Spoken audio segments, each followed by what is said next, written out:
ধোঁয়ায় ঢেকে গেছে আকাশ, রাডার সিগন্যালে জ্বলছে লাল বাতি। পাকিস্তানের আকাশপথে ঢুকে পড়েছে ভারতের যুদ্ধবিমান রাফাল। মুহূর্তেই পরিস্থিতি বদলে যায়। সামরিক ঘাঁটিগুলোতে বেজে ওঠে হাই অ্যালার্ট। আকাশে উত্তেজনার আগুন, আর মাটিতে নিঃশ্বাস বন্ধ করে রেখেছে পুরো জাতি।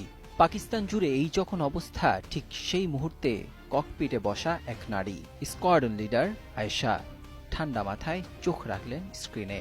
নিখুঁত নিশানা বেঁধে দিলেন commando, lock on target.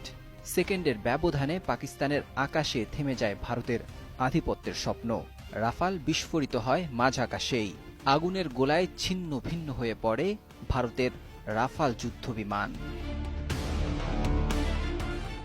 Pakistan জুড়ে তখন আনন্দের ঢেউ। কারা বলেছিল যুদ্ধ কেবল পুরুষের খেলা, আয়েশা যেন সেই পুরনো যুক্তিগুলো মুহূর্তেই গুড়িয়ে দিলেন। পাকিস্তানের সামরিক ইতিহাসে তিনি প্রথম নারী যিনি শত্রুর যুদ্ধবিমান ভূপাতিত করলেন। এই ঘটনা যেমন সামরিক সাফল্য, তেমনি তা এক বৈপ্লবিক বার্তা। নারীরা শুধু ঘরেই নয়, দেশের গর্ব হতে পারে।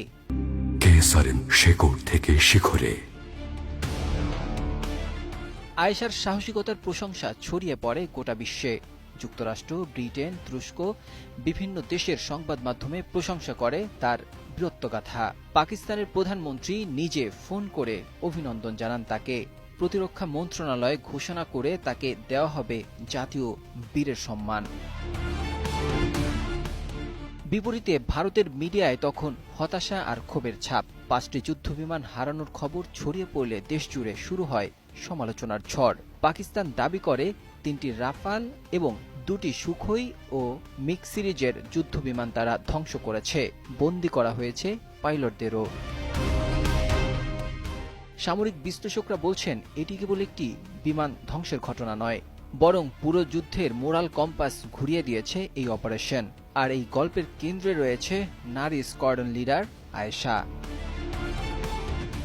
এই আকাশযুদ্ধ প্রমাণ করল যুদ্ধের সাহস, দক্ষতা আর চিতার মতো মনোযোগী আসল অস্ত্র।